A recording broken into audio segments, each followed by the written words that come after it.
Heute habe ich ein neues Monatsdeckblatt in meinem Junk Journal Kalender für euch. Warum es für den Monat Februar ausgerechnet genau dieses Foto mit der Frau und dem kleinen Kind sein musste, das erfahrt ihr in diesem Video.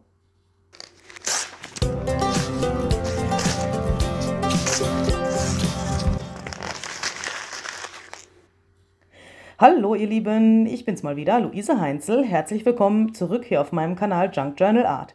Hier habe ich heute meinen Junk Journal Kalender. Wie ihr vielleicht von den anderen Videos wisst, habe ich da immer für jeden Monat eine Seite, also vor dem Monat, auf der ich mich so ein bisschen austoben kann, was ich hier heute tun möchte, und zwar mit einem ganz speziellen Foto.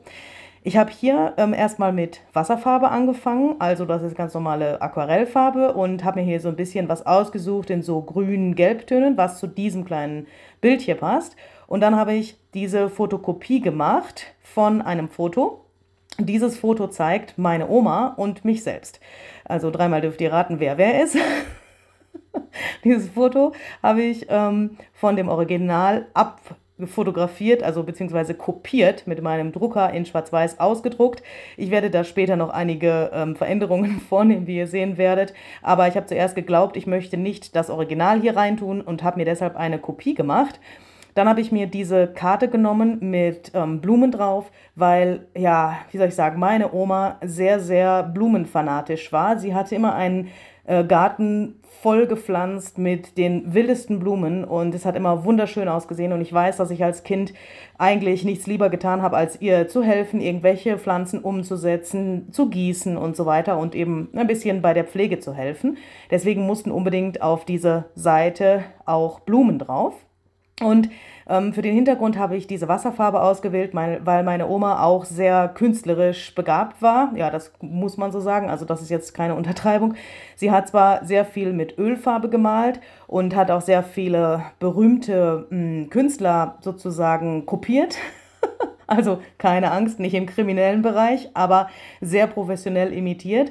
Und das hat mich schon immer sehr beeindruckt und ich glaube, ich habe schon einige Dinge von ihr auch mitbekommen. Und deswegen, ja, ist sie eine Person, die mich sehr beeinflusst hat und immer noch beeinflusst. Ich habe hier erstmal versucht, diese Kopie von dem Foto dem Hintergrund anzupassen, denn ich habe gemerkt, dieses Schwarz-Weiß passt überhaupt nicht auf die Seite. Jetzt habe ich den dummen Fehler gemacht und habe mir Distress Ink genommen und wollte das so ein bisschen bräunlich auf alt in so Sepia-Töne umfärben. Hat überhaupt nicht funktioniert. Das schaut vielleicht in der Kamera gar nicht mal so schlimm aus, aber in echt hat es einfach furchtbar ausgesehen. Und deswegen habe ich mich dazu entschlossen, hier dieses Originalbild zu nehmen. Ich weiß zwar nicht, was ich jetzt mit meiner Wand tue, weil da fehlt jetzt ein Bild. Aber ich habe gedacht, na, ich kann diese Kopie da nicht reintun, weil das wertschätzt es nicht genug und es ist einfach grausig gewesen. Deswegen habe ich hier das Original verwendet. Und ja, wenn ihr euch fragt, warum ich jetzt ausgerechnet dieses Foto für Februar genommen habe, es hat einen ganz einfachen Grund, und zwar hat meine Oma am gleichen Tag Geburtstag wie ich, nämlich am 4. Februar. Und ja, das ist irgendwie so eine ziemlich krasse Story, denn ihr eigener Vater ist am 1. Februar gestorben und ich bin am 4. Februar geboren. Und wenn ich das jetzt erzähle, dann ja, läuft es mir schon kalt den Rücken runter, weil für meine Oma war das damals sehr, sehr schwierig, denn viele Leute sind natürlich gekommen und haben ihr Beileid ausgesprochen zu dem Tod ihres Vaters. Ich konnte meinen Urgroßvater nie kennenlernen und das ja, sind eben so Sachen, die einem dann doch vielleicht das ein oder andere Mal durch den Kopf gehen. Und vielleicht wisst ihr, dass ich nicht in echt Luise Heinzel heiße, sondern anders. Und dass ich eben für meine künstlerischen Tätigkeiten auf YouTube und in den Social Medias mir diesen Namen erfunden habe, Luise Heinzel. Und da meine Oma Luise geheißen hat und mein Opa Heinz, ist daraus Luise Heinzel geworden. Ja, also für alle, die das noch nicht gewusst haben.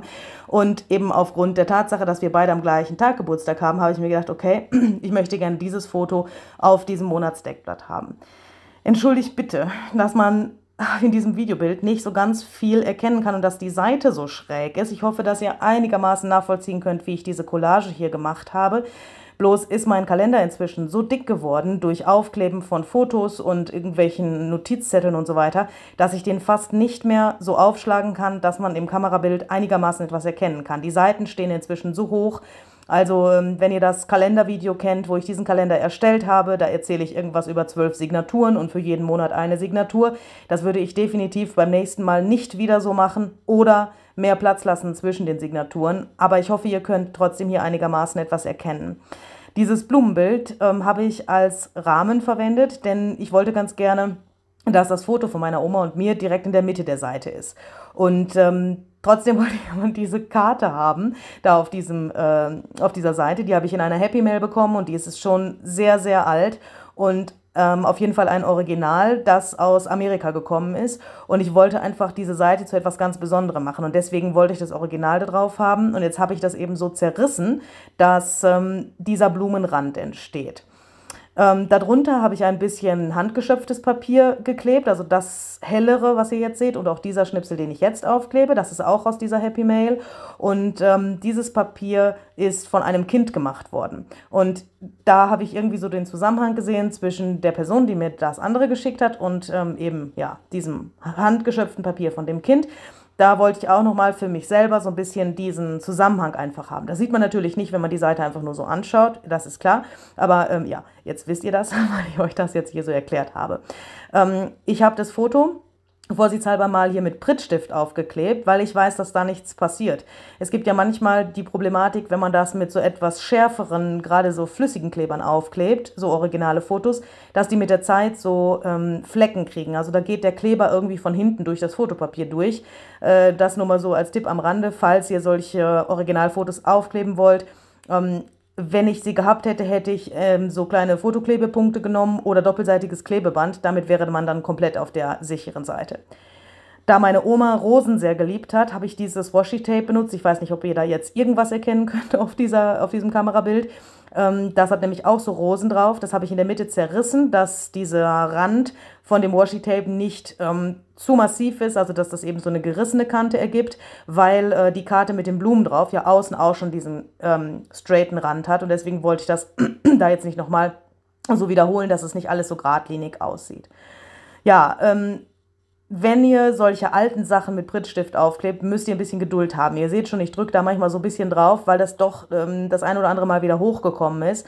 Aber man kann auch von der anderen Seite natürlich da so ein bisschen drüber streichen oder ja, einfach ein bisschen warten, dann ist es halt auch irgendwann fest, ne? Also ich bin da immer so ein bisschen ungeduldig.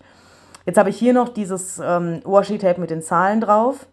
Ich wollte nämlich jetzt irgendwie dieses Geburtsdatum, also 4.2., damit einbringen, aber dann habe ich mir gedacht, nein, mach das anders. Ich stempel das später noch und habe jetzt hier von dem Washi-Tape nur einen kleinen Teil benutzt, wo auf diesem braunen Untergrund so schwarze kleine Striche sind. Denn ich wollte, dass diese Collage um das Foto drumherum noch ein bisschen mehr aussieht wie ein Bilderrahmen.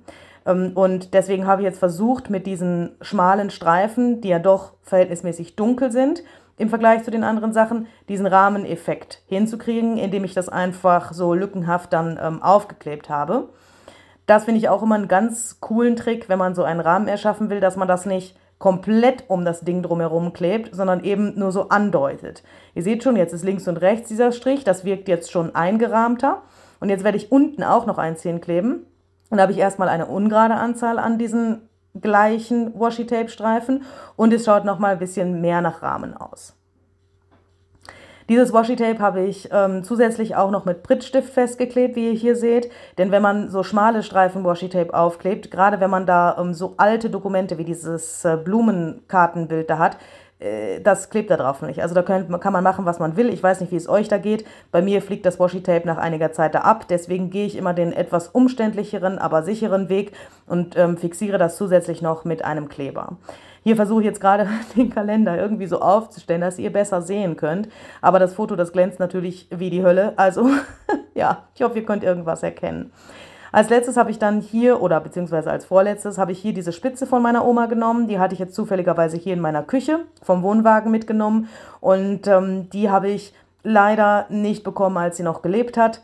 Die hat mir mein Vater neulich mal gegeben, aber ich denke, sie wird wissen, dass diese Spitze jetzt hier ist und dass ein Teil von ihrer Sammlung, was ihre Bastelsachen betrifft, jetzt in diesem Kalender ist. Und ja, unabhängig von dieser Erinnerung, finde ich, passt es einfach total schön zu diesen Blumen. Das lässt auch diese Blumenkarte nochmal ganz anders leben irgendwie, finde ich. Also das ist jetzt nicht einfach nur ein Stück Papier, was von irgendwo gekommen ist und jemand hat es zerrissen und da aufgeklebt, sondern das ist jetzt nochmal irgendwie was Besonderes und es ist auch ein bisschen dreidimensionaler, auch wenn mein Kalender dann noch fetter wird und ja, ich wahrscheinlich auf der darauffolgenden Seite nicht so gut schreiben kann, aber war mir jetzt in dem Moment egal, weil ich diese Spitze einfach hier haben wollte. Die habe ich mit Mattmedium aufgeklebt, damit das wirklich richtig gut hält. Und da ich dann nicht in die Nähe des Fotos komme, hatte ich auch keine Bedenken, dass es da irgendwie später das Foto beeinflussen könnte in der Qualität oder so. Jetzt hatte ich dieses Stück von der Mitte von der Karte noch übrig. Das seht ihr jetzt, klebe ich hier auf die andere Seite links. Auf dieser Seite mache ich immer die Statistik für meine Social Media am Ende des Monats. Und da unten ist jetzt noch ein bisschen Platz. Da schreibe ich mir immer noch so ein paar Notizen auf. Und jetzt habe ich gedacht, ich muss dieses Stück Karte irgendwie noch auf die Seite bringen, aber es hat halt rechts nicht mehr hingepasst. Aber ich wollte nicht die Karte zerstören und einen Teil der Karte irgendwo anders hin tun. Hätte ich ja auch auf eine andere Seite oder in ein anderes Journal tun können oder für einen Tag benutzen oder so.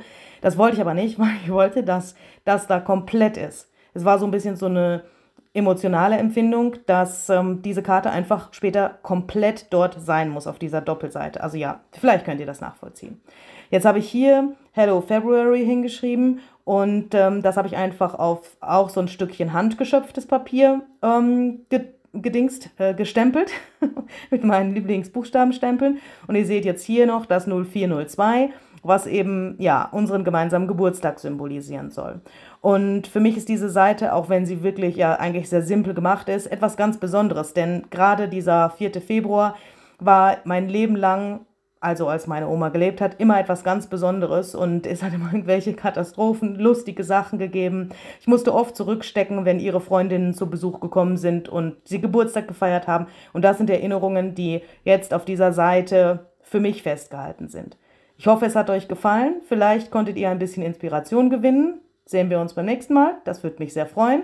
Bis dahin, alles Gute und tschüss.